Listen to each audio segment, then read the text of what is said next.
You're tuning in to the online broadcast network, AFTERBUZZ TV. Over 20 million weekly downloads in over 150 countries, and your #1 source for after-show entertainment.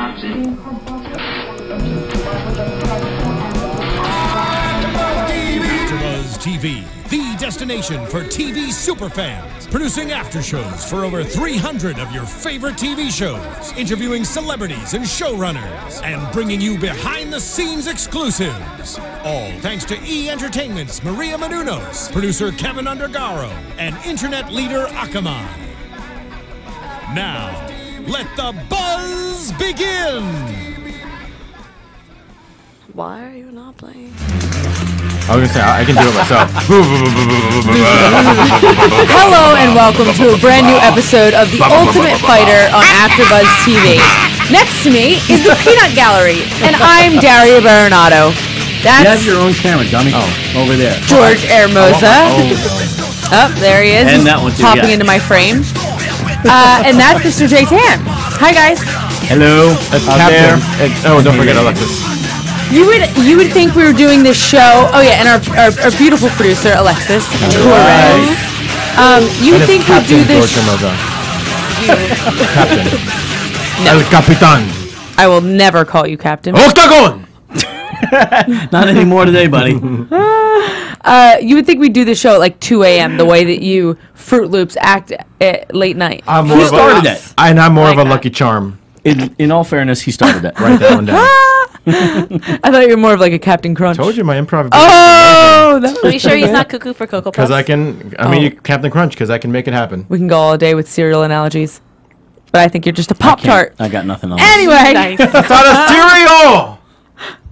It's not a cereal. That was the point. I was moving genres of food. Moving on now. So today was The Ultimate Fighter, episode 8. Beck Rawlings versus Tisha Torres. Number 3, Tisha Torres versus number 8, Beck Rawlings. Nicely Yes. done. Apparently, Nicely done. if you remember, Tisha Torres was involved in the first fight of the tournament against Randa Marcos Ranked? from Iraq. What did I say? Ranked?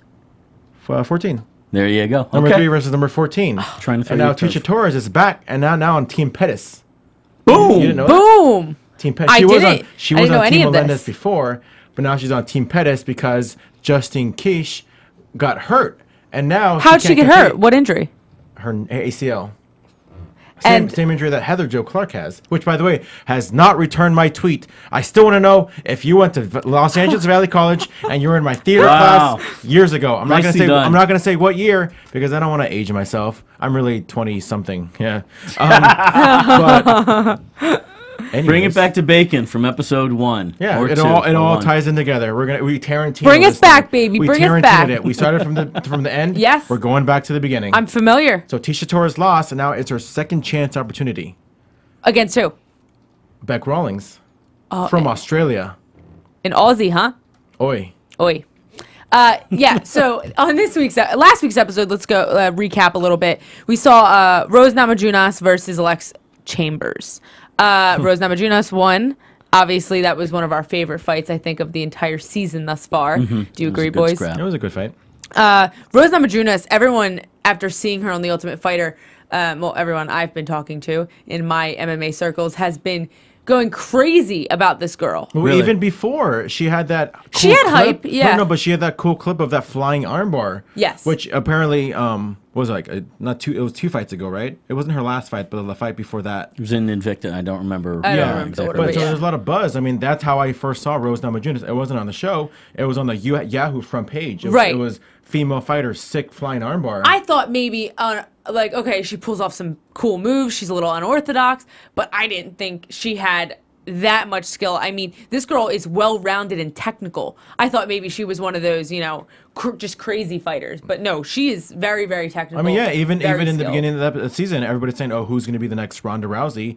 Everybody's automatically pointing at her, Right, Even 'cause of though her. Carla Esparza was ranked number 1, it's like, oh, but Rose Namajunas is getting billed as this next big thing. Yeah. And she definitely, last week she showed why. It took quite a while for us to get to her match, but we finally did get to see the goods. Yes. And when people talk about the next so-and-so, in this case, the next Ronda, I remember when we first talked about this, we weren't quite sure what criteria that was exactly, and we were picking. I think I know what kind it of is now. Guessing. Yeah. Well, I think I was going to say when you look at Rose, a lot of the people have wanted to know a lot about her because she does this great balancing act of being tough and what is she? What's her nickname? Thug Rose. Thug Rose. Yeah. Yeah, tough and thuggish. But at the same time, when you see the clips of the premiere party when the show first started, or when she was on Tough Talk, girl can dress. Yeah. Girl can clean up, right? Absolutely. She can clean up in the cage, and she cleans up, in the beauty salon. That's a very good point. I mean, she's one of those girls. We'll get to it later about Tisha Torres and her talking about her build on Tough Talk after the episode. Yeah. But talking about builds, when you look at Rose Namajunas, you wouldn't necessarily think she was a fighter. Right. I think you mentioned this earlier. She's built like a beautiful feminine female, and as a lot of the girls are on the show. But she just doesn't have that, that masculine bone structure. Right. So I think when you see her all dressed up, at the premiere parties and all of that stuff, or with her fiance Pat Barry, you're like, that's the girl that just it turns hell heads and goes, in the damn. cage. Yeah. But on top of all of that, though, you've got two great things factors to promote. You got the look, and you've got the the skills to pay the bills in the cage. But the attitude, that Ronda attitude, and I hate to label it as Ronda's, but I think that's a big part of her charm and appeal, is that this is a woman that takes no shit. Right. And by the same token, Rose comes off like that. George, how's your chair going there, buddy? I'm good. Now you know what it's like to be short. But I was just I was just gonna say that she has that killer instinct that I always mention. Yeah. Not just on the show, but when covering the UFC fights, that some people just don't have. And they won't get to that top because they don't have that killer instinct. And we'll get into it later toward the end of the episode with the face-to-face. But you can just tell that Rose has that killer instinct. Absolutely. That's probably one of her strongest points. Let me ask you, though, before we go on, what is your criteria for being the next Ronda now that you've seen some of the episodes play out? What do you think it is now? It's that killer instinct. If you don't have it, then you're not going to be Ronda. Because we all seen it. For every single time that Ronda Rousey comes out, she has that look. The You know what I'm talking about. Yeah, of course, the course. walkout She look. gets walk out the yeah. emotionless, just kind of mean Terminator mugging. stare. So Yeah. you think the criteria of being the next Ronda Rousey, comparing it to potentially Rose Namajunas, is that mean mug, kill or be killed, kind of attitude? Do you think that's Absolutely. what it is? Do you agree, Jay? Absolutely. What do you think? I don't know. I think it can be when you say somebody again is that in this case the next Ronda. That can be interpreted in a bunch of different ways. Right. The next Ronda could also be somebody that just plows through her opponents and finishes people with the same thing straight through. We had that with Marina Shafir before she was. Well, I mean, as we were trying to book her, Right. it was a year before I could finally get an opponent. To go against Marina? Yeah, to go against that both sides would agree on. I tried to book her for a year straight. Wow. Yeah, and and it was one side or another saying yes, this, no, that. But anyway, the point is, Marina also had a long line of, I think it was like four matches going in when she fought for us, and I think we were number 5 of first round arm bars. I want to say, at any rate, it was the first round. I mean, and they were talking about her as the next Ronda, which, is understandable in a lot of ways because that's a criterion, also because she's close to Ronda. So she's also Ronda's it's roommate like- and teammate. It's almost cheating to be like, well, of course she's going to be the next Ronda, I follow Ronda's Twitter and her Mm-hmm. Facebook to a certain extent, and I think out of all the 4 horsewomen, Mm-hmm. I could be speculating here, but I think Ronda and Marina are the closest. Sure. It seems to be that those two they have a longer train history. the most. They have a longer history together, going back to their judo days, right? Days. But so that my point is that Marina in some interpretations can be looked at as the next Ronda. Right. Maybe it's Rose that we're talking about. Rose does seem to have that triumvirate. If we're listing out criteria and Right. who is the closest on all 3. Rose probably hits that spectrum pretty well. Because you could break it down so many ways. Okay, Mm-hmm. she's the next Ronda Rousey because of all these arm bars. That could be one Mm-hmm. way. She's the next Ronda Rousey because she embodies the beauty and the beast. Mm-hmm. That's another way to look at it. She's the next Ronda Rousey because of the hype she's getting from the Yeah. fans. Yeah. There's so many dynamics to it. I think I agree with George a little bit and you as well. I think they're looking at both the killer instinct, like the mean mugging, the, don't take no shit. But I think also the fan appeal. I think that's probably the biggest similarity between the two is, holy crap, this girl can kick some butt. Yeah. And she's pretty. And she appeals to her fans. Right, exactly. So I think it's the stardom more than anything. I think it's the similarity and the it factor, perfect word. And the fan appeal, that's what you want. Like, that's the end goal you're going to. You want people to like this person or to incessantly hate them. But in this case, the UFC in the past and other MMA organizations have promoted one fighter over all the others based on fan appeal. And I've been like, but when they fight, they're not that good. That is not the case for Rose Namajunas. I think she backs up every single piece of her hype. Yeah. If not, she's still underrated. I really have a lot of hopes for this girl. I think she's the best in the division. Well, we've seen a lot of great matches on this show. Even the ones that go all the way to a decision are not snoozers. They're not one-sided. They're very even and back and forth. And the ones that have gone the distance, those say to me, "Oh my God, the level of competition here is so equally matched." So yeah absolutely. I'm really curious to see the rankings when the tournament is over. Do you have any opinion on what you think it's going to be? Do you think it'll go in order of, like, here's the middle, the finals? Does it go out like 2, 3, and 4? A little bit. I mean, you're going to have your champion, of course. I think. Yeah. I mean, I want to know who wins first, but I think it's going to be a big shakeup. I think a lot of people that got ranked a little bit low is going to be a little bit higher. Not to say that the ones that are ranked middle is going to go lower because they're bad. I just think that, like you said, some people were actually underrated.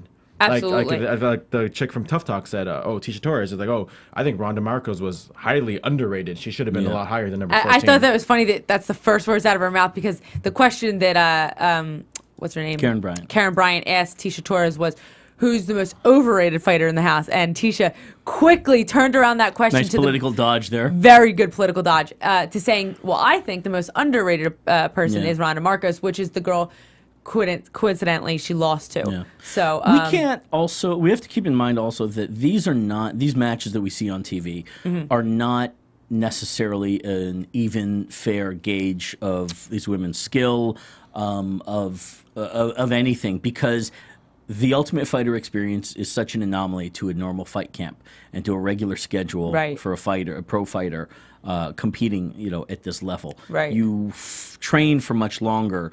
You're not in such close quarters with your opponent. It's normally states or whole countries' difference. But what it does do, Jay, that I've seen over the seasons, is that it really separates the girls who are mentally strong and the girls who can put on a performance no matter what. Because, I mean, there's so many people I see in the gym on a daily basis, and I'm like, wow, this person's good. And then I see them fight for the first time, and I'm like, it's not what they look like in the gym. I mean, we talk about this all the time. Now you're talking about gym fighters versus people that can bring it on game day. Right, which ties so much into the the kind of the atmosphere that the Ultimate Fighter brings. Absolutely. Yeah. It's like there's those people that no matter what kind of situation, they could have strep throat, they could have whatever bad thing going into a fight, but they're gonna pull through because they're a good fighter. Yeah. Whereas other people, I mean, things have to be lined up perfectly. I mean, I know people that if their walkout song gets messed up, it's the end of the world. Yeah. It's like, no, I can't walk out to this. Like, you know what I mean? You're not one of them. It's funny. I was thinking that while I was saying it, but not my reference point. Yes, they did mess up my walkout song. But you know what I mean? There's people that are very finicky about how their entire camp, their entire fight experience goes. And then there's fighters, you know? And that's something that I think a lot of fighters can grow out of, and learn to control. Do you think so? Do you think that it's something that comes with maturity as a fighter? Yeah, absolutely. I mean, let's put it like this: the ones that have a future in the sport, you'll have to grow out of that. Things must be perfect. Henny's penny, the sky is falling kind of thing. Yeah, because that's the definition of being a fighter. You overcome, you adapt, improvise, and overcome, as a great cop from the 70s once said. You deal with it. You roll with the punches. I don't know who he's talking about. I don't know who he's talking about either. Oh, come on. Hey, first person on YouTube to get that one. Adapt, improvise, overcome. Put it in the comments section. You'll win an AFTERBUZZ t-shirt. I'll make that happen. Was it Punch? It was not Ponch. You don't can't count, win. buddy. Yeah, you can't win. So G. stop guessing. Hermoza cannot post on it, nor can But Daria I want an B28. AFTERBUZZ T-shirt. Tag now. I know. I don't even have an I don't even AFTERBUZZ have an T-shirt. AfterBuzz tee. Alexis doesn't know The either. only thing I have Alexis is an doesn't know. AfterBuzz pen because they don't let me take these home. I have a pen. George. Daria.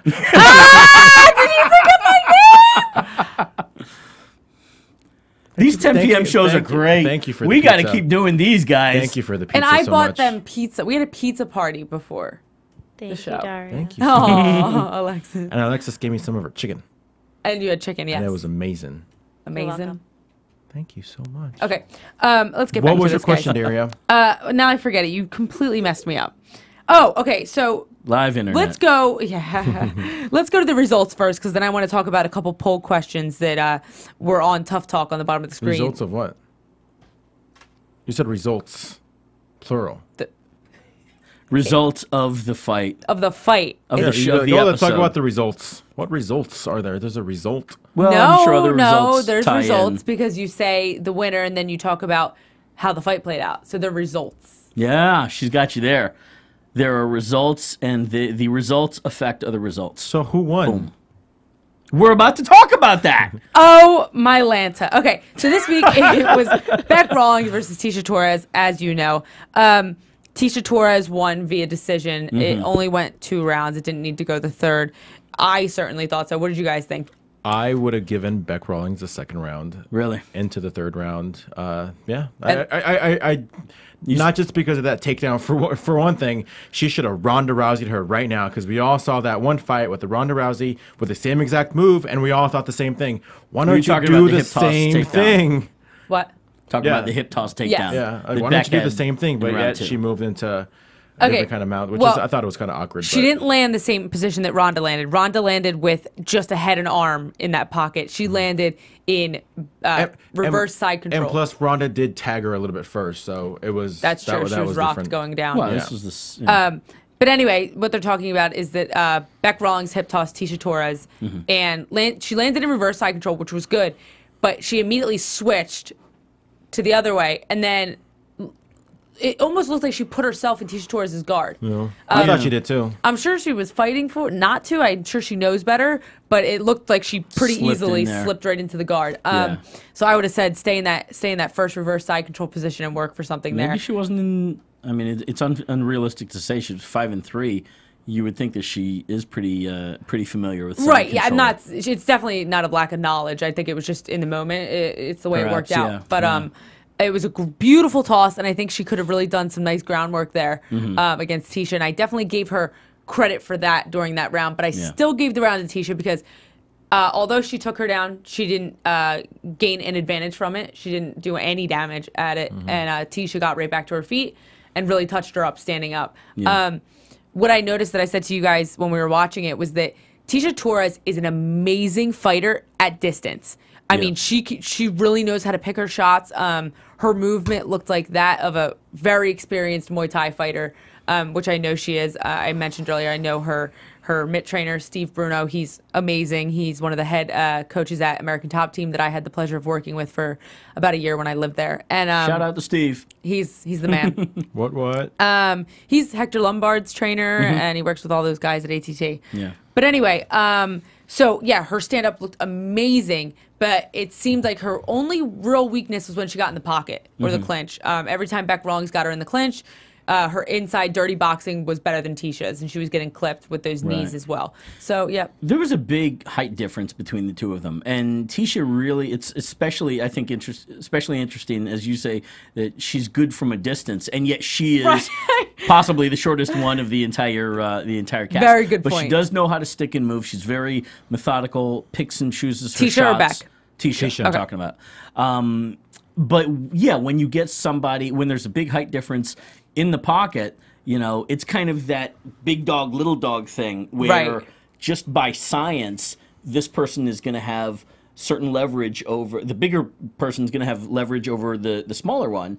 By the same token, the smaller one has a lower center of gravity, so there's other things that the shorter person, in this case Tisha, could do to Beck. But Beck Double was leg, single leg, go for the takedown, right? Yeah, but Beck was able to use her height well in the pocket, in the clinch. She did. As you need to. Yeah, she was throwing a lot of uppercuts. And yeah, I would hardly, I don't even know that I would go as far as to say that was a weakness of Tisha's, but of that match, yeah, that was probably the weakest point. The weakest point, yeah. Right. But and all credit to Beck, because she had some beautiful uppercuts and really good knees in the clinch. Yeah. It was a very good match for it being 2 rounds to none. Right. Beck was competitive.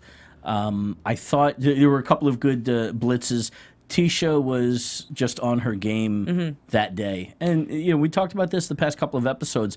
Which girl is going to show up, or will they both really, quote unquote, show up? Right. Tisha showed up a little bit more today, but Beck, it's not like Beck didn't show up. No, she definitely was a contender in this fight. Like you said, it was very entertaining. Both girls were competitive. I'm kind of curious about Tisha Torres, her mentality, because it's one thing to kind of come in ranked as number 3, but it's a completely other thing to come in ranked number 3, lose, and then now it's kind of like back up against the wall. What happens if you lose again? Are you really? Well, that's not why you be make that it good? count. Do you think? Yeah, but I'm saying I'm kind of curious how that changed her mentality to fighting, because obviously she said it as that she has nothing to lose now, which was interesting because I would think there would be more at stake. What do you think? Too. That's what I said last week when I predicted Beck Rawlings, that I thought Tisha Torres would lose, and then now that to see that she lost essentially 2 fights within the house, it's like, oh, maybe you're not good enough to be in the UFC.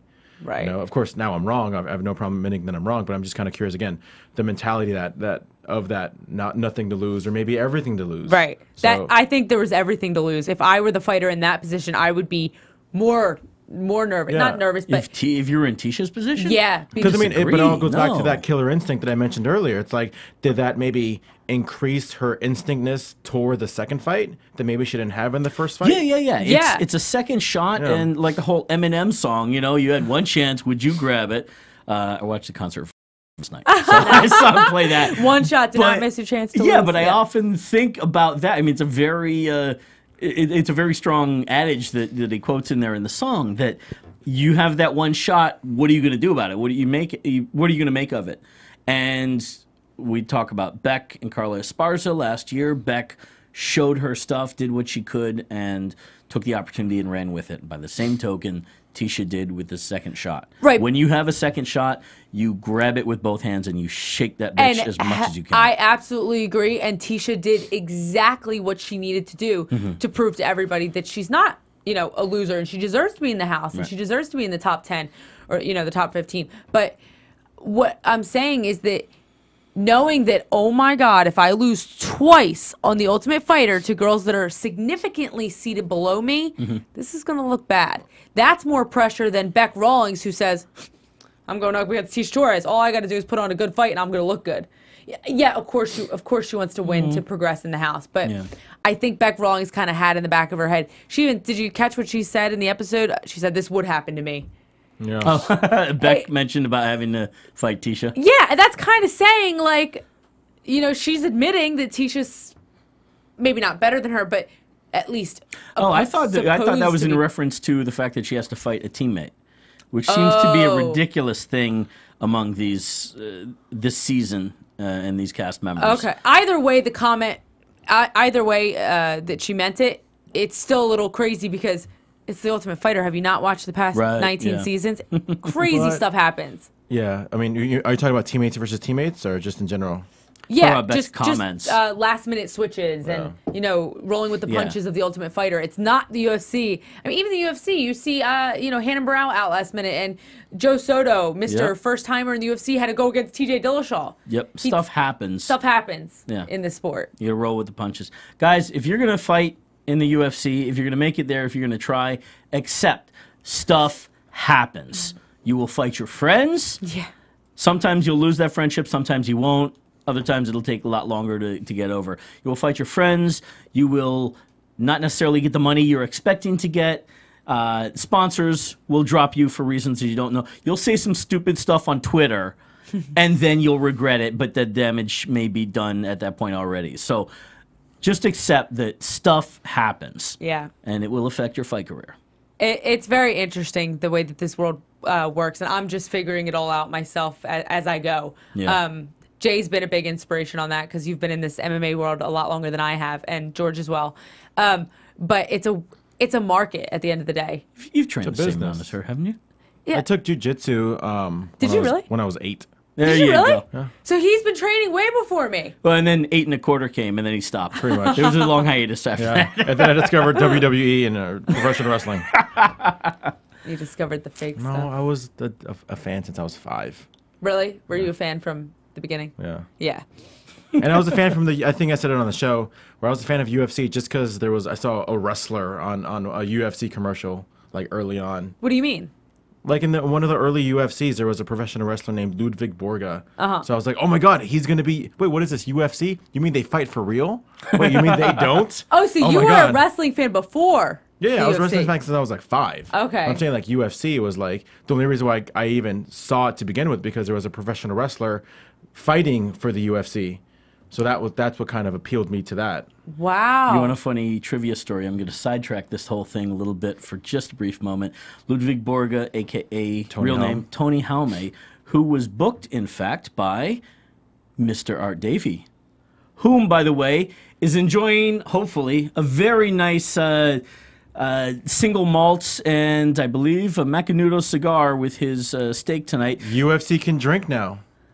Because exactly that. Yep, my man's got it right. Oh, it's his 21st It is the birthday. 21st anniversary for UFC 1. Salute to Godfather Art and everybody involved. Big John McCarthy, Horian Gracie, Hoist Gracie, of course, Yes. and Campbell McLaren. I just want to say thank you to the UFC for all that they've done for our lives, because obviously it's a big part of who we are. And We'd be talking about something else if it wasn't for Art Davie's idea. that's so true. And Art Davie, just letting you know, you created the UFC when I was born. We're the same age. Me and the UFC are the same age. Okay, I don't know what to do with that. I just got really so if you were born in September, that means your parents were probably, getting on New Year's Eve, or maybe even New Year's Day. Never so I'm thought kind of about it thinking, that way. So I'm trying to think, when did the conception of the UFC start? Do you think it was takes 9 months to concept the UFC? Well, if you read, Is this legal? is this legal by the Art inside Davie? story of the You will first find UFC by the out. man who created it. Wasn't That's it right. in November? When was the first UFC? November. November 12th. Considering well, today's today. the November the 21st anniversary of the UFC 1, so I'm gonna guess November. After 8 o'clock. I'm gonna guess November 12th. I'm just gonna guess. That was a That's a joke. good I was guess. seeing if you guys Good would guess. catch on. Don't mind me. Anywho, let's talk about the intense moment. Let's get real serious now after we just laughed. The intense moments of the episode. Beck Rawlings opened up about something that happened in her past that I guess maybe drew her to be a fighter or made her stronger as a mother of 2. She mentioned that, similar to some of the other girls, she was in an abusive relationship. Yeah. And that it took her a long time to admit to herself that it was wrong and she needed to get out of it. And that it took a lot of people caring about her and telling her, that she needed to get out of that situation for her to actually do it. Yeah. And she said it was also really hard to talk about afterwards because she felt embarrassed. She felt like being, a female martial artist and such a strong woman, she should have been, stronger. Should be able to defend herself and not Exactly. put herself in that situation. This is, I think, the 3rd or 4th, I believe the 3rd case we've had on this story on this season of Ultimate Fighter about Abuse. About women being in abusive relationships and getting out of it. And we saw that quite a bit. There were a couple of really strong stories as well in the previous, the Ronda versus Misha season 17, I believe. Yeah. Some of the women there as well, dealing with some really harsh, violent situations at home. And I don't think this is uncommon, unfortunately. In a combat sport, you do have people that can't control themselves at home. Maybe they get to let their anger out at the gym, but unfortunately, they bring it home with them. It's inherently part of them, and it's something that needs to be worked out, maybe on a couch, talking it out, or as well as at the gym, whatever. But unfortunately, it's something that we see, all throughout society in general. But also, that said, I do believe the other thing that we're seeing, a recurring theme here, is women coming to combat sports, MMA or kickboxing, whatever. From abuse. Yeah, from abuse, right. and growing in it, being able to stand on their own 2 feet, and having a backbone, psychologically and emotionally, as well as physically. Right. And I think that's an important thing that I think it's underplayed in society, or maybe society's not there yet, that MMA, combat sports, and this has been kind of the spirit of martial arts in general in the past, can really be good for your character. And I'd argue that MMA has a place in society as a teaching tool for the youth and for kids that are bullied, for young girls. It can be something that can teach it's athleticism, sportsmanship, character. I was a high school wrestler all 4 years. I didn't intend to do all 4 years. I was a fat boy and I wanted to just cut off some, get rid of some baby fat. I should have stuck with it because I put it back on.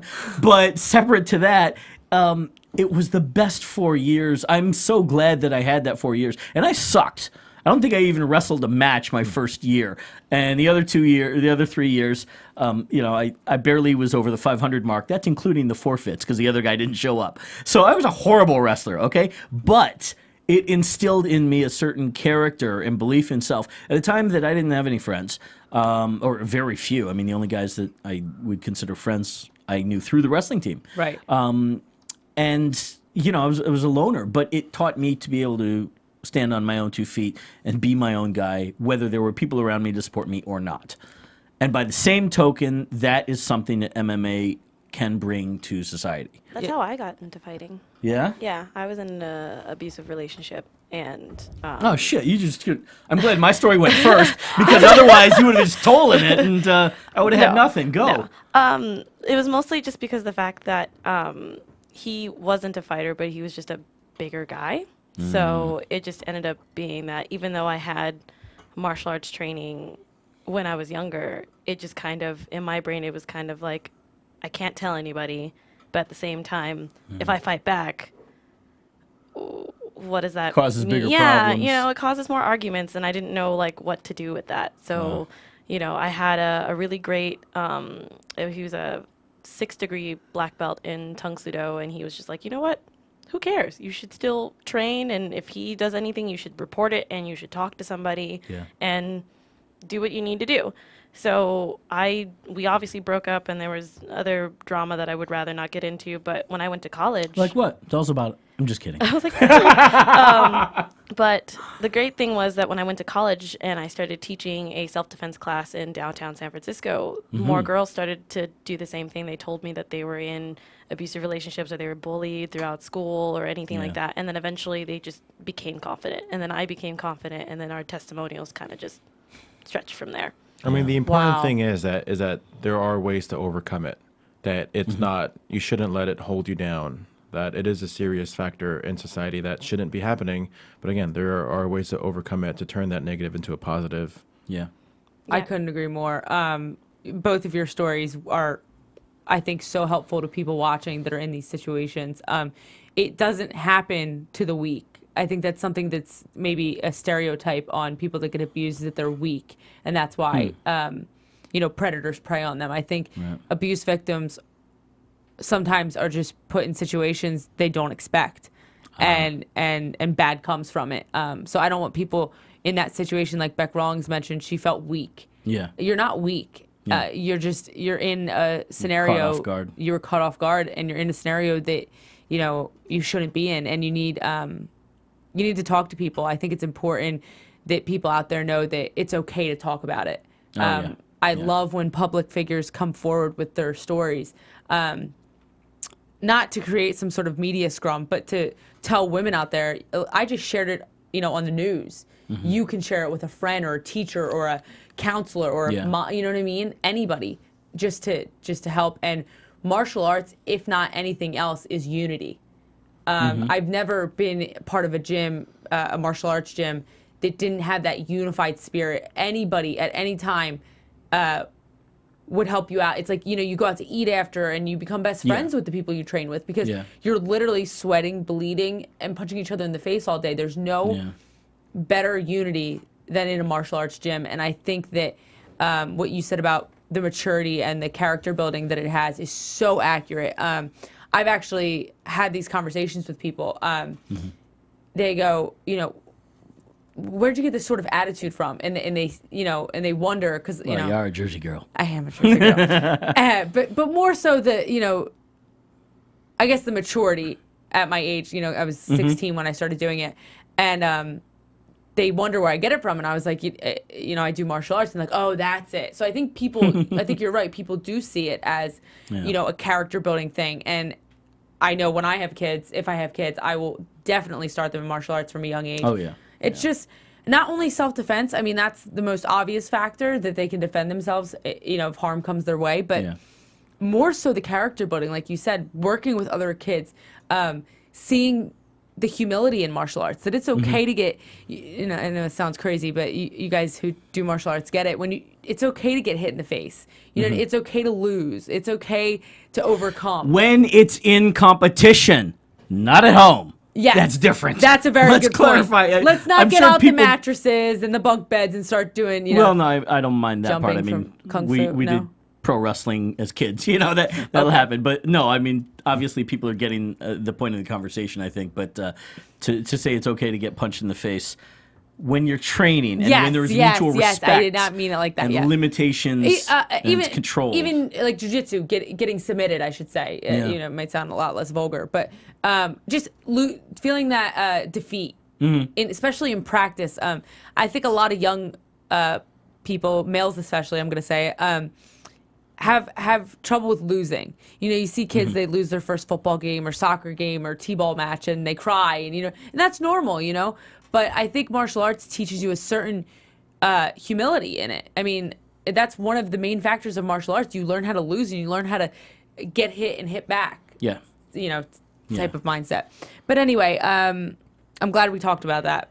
Yeah. If anything, if anybody's in a scenario listening or watching to this and not sure what to do, I think our message is that don't put up with it. Yeah. And do what you got to do to get yourself out of it. Find a safe way to get yourself out of it. Yep. I know. Very important. A safe way. Find a support network and do something about it, because it is worth it to get yourself out of it. Yeah. It is not worth it to put up with it. And hey, like we were saying earlier, I know it might be redundant, but one of the great places to find that support network is a gym. Join a gym.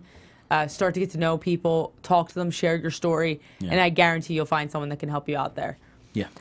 So moving on, I just want to talk about this match really quick. I want to talk about the polls that Karen Bryant had that was on the bottom of the screen during Tough Talk. That one got to you, didn't it?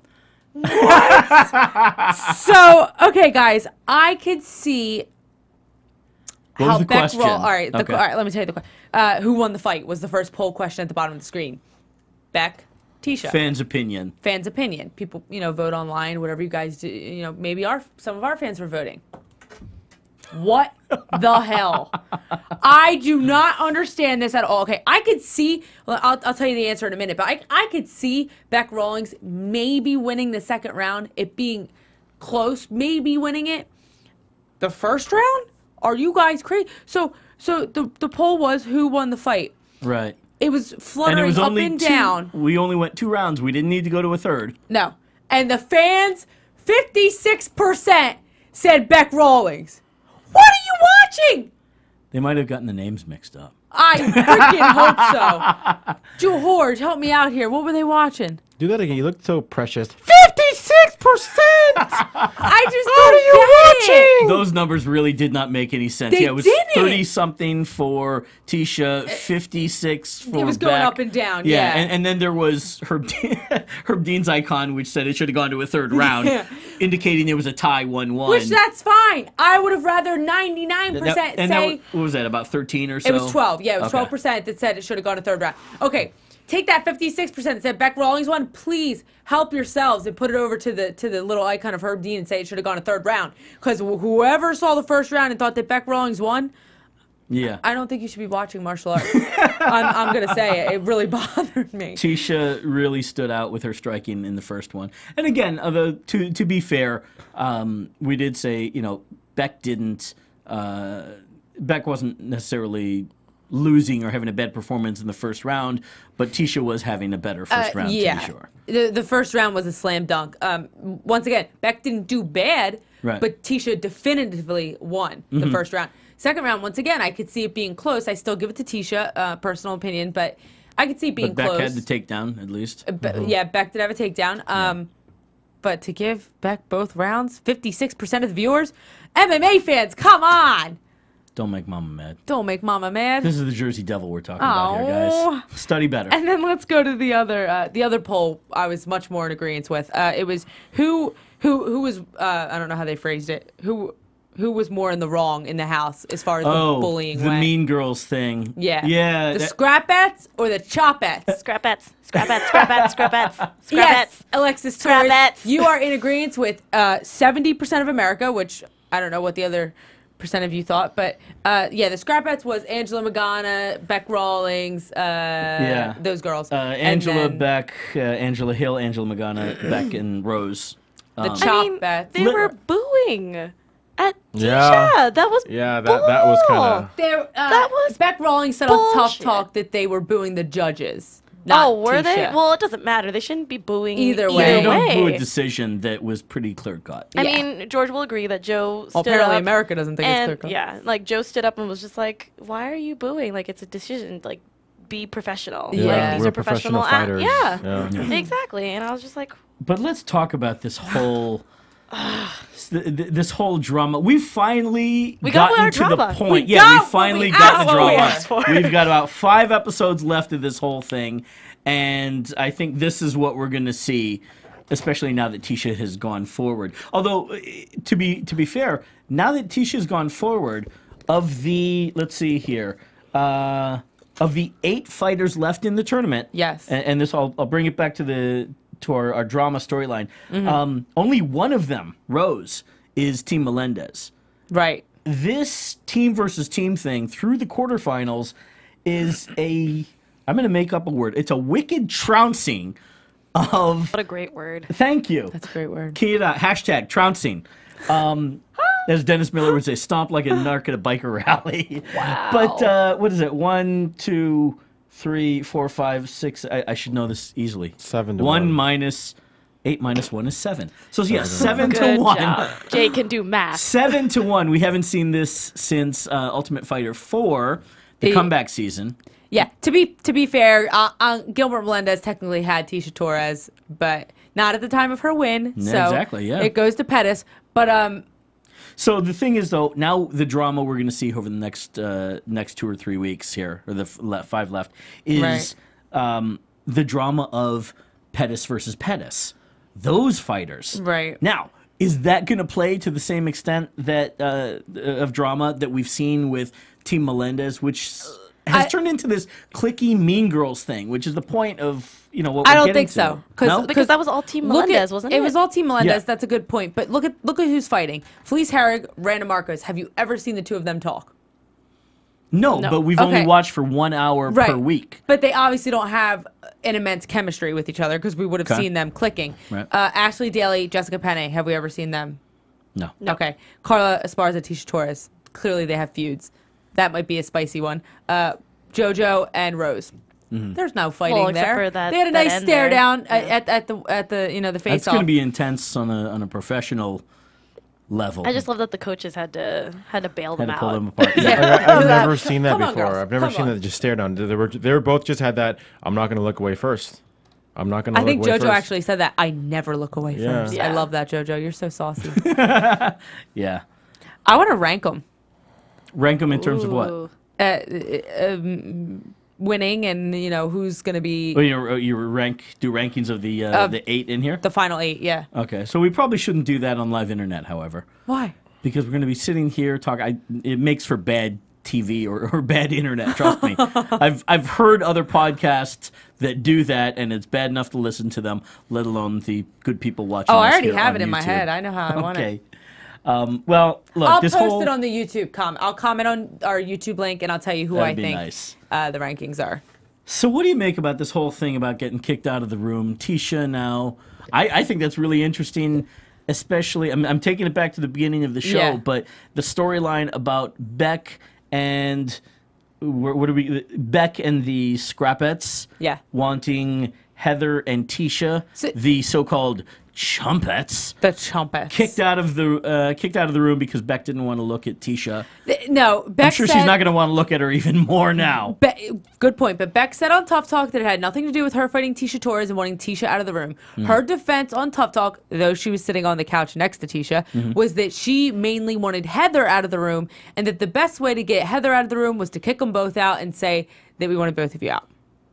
Oh, so it was a nice little PC thing. Yeah. She said that's what she said on Tough Talk. If you were I'm listening. sure she said it. She said that she really wanted Heather out. I think she was kind of coming back on her word because she was Right. sitting next to Tisha, and she might have more respect for Tisha now. As she defended her like 3 times on Tough Talk when Karen Bryant asked her, "Who's your least favorite person in the house?" You can say it's Tisha. It's okay. And she's like, "No, it's not Tisha at all. It's Heather instead." It's Heather." Yeah. And I'm like, oh, "Okay, all right, whatever." Well, wasn't that nice for Beck to consider Heather's feelings by trying to find somebody else to kick out with Heather? Like, dude, yeah, wasn't that nice? Dude, you guys all live in the same house. You're all going to fight each other. It's all going to get mushed up in a big ball. And they've done this 19 times here in the U.S., twice in Brazil, once in China, and most recently in Mexico. Mexico. How much time do we have left? Do we have time for AfterBuzz predictions?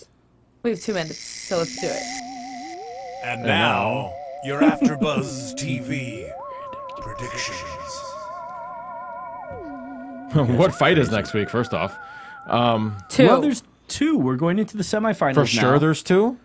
I would think so. We kind of mapped this All right, out. quickly, give me the fights. All right, let's just say it's Herrig and Randa. And Randa. No. Philly's Herrick.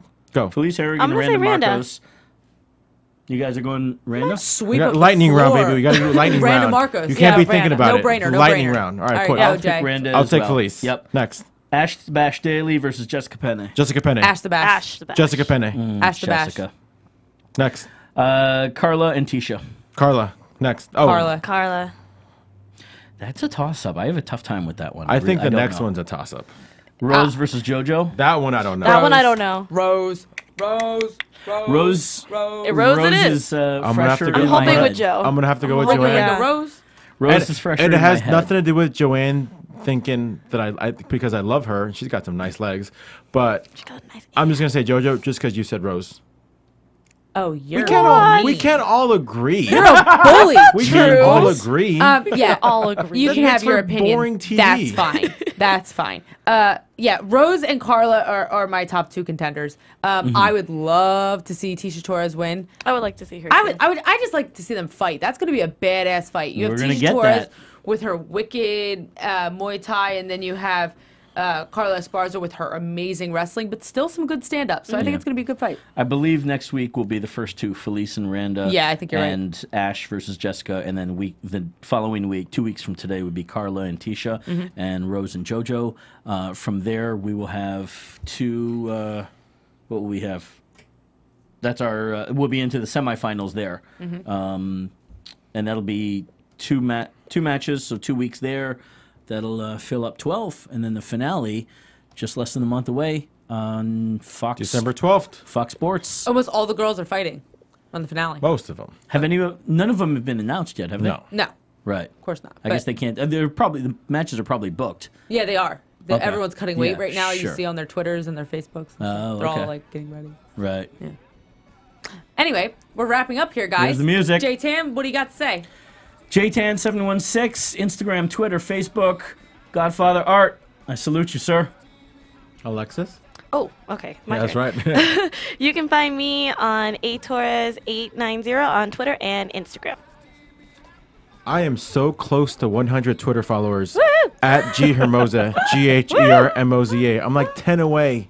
I'm like 10 more people. Let's I need give it to 'em, 100 guys. followers. Hashtag boys. trouncing. Let's get this thing trending. Trouncing. Oh, God. TROUNCING. You've heard them, guys. Trouncing with George Hermoza. 100 followers. It's the Jersey Devils' turn. Go, let her go. You can find me at DariaB28 on all your social media and at my new Facebook page, Daria the Jersey Devil Berenato. Go like it, guys. I want to say, Alexis, thank you for sharing your story as well as yourself, Jay. I just want to say it again, guys out there, girls out there. It could be guys too, so let's not be sexist here. If you're in a situation of abuse, please reach out and tell somebody, anybody who you think can help. And go join a martial arts gym, guys, because we're all here for a reason. It's a great sport. Art Davey, thank you for creating this wonderful platform for martial arts 21 years ago. We'll see you guys next week. We'll see you guys next week. Bye, guys. From executive producers Maria Menounos, Kevin Undergaro, Phil Svitek, and the entire AfterBuzz TV staff, we would like to thank you for listening to the AfterBuzz TV network. To watch or listen to other after shows and post comments or questions, be sure to visit AfterBuzzTV.com. I'm Sir Richard Wentworth, and this has been a presentation of AfterBuzz TV. Buzz you later. See you later. The views expressed herein are those of the hosts only and do not necessarily reflect the views of AfterBuzz TV or its owners or principals.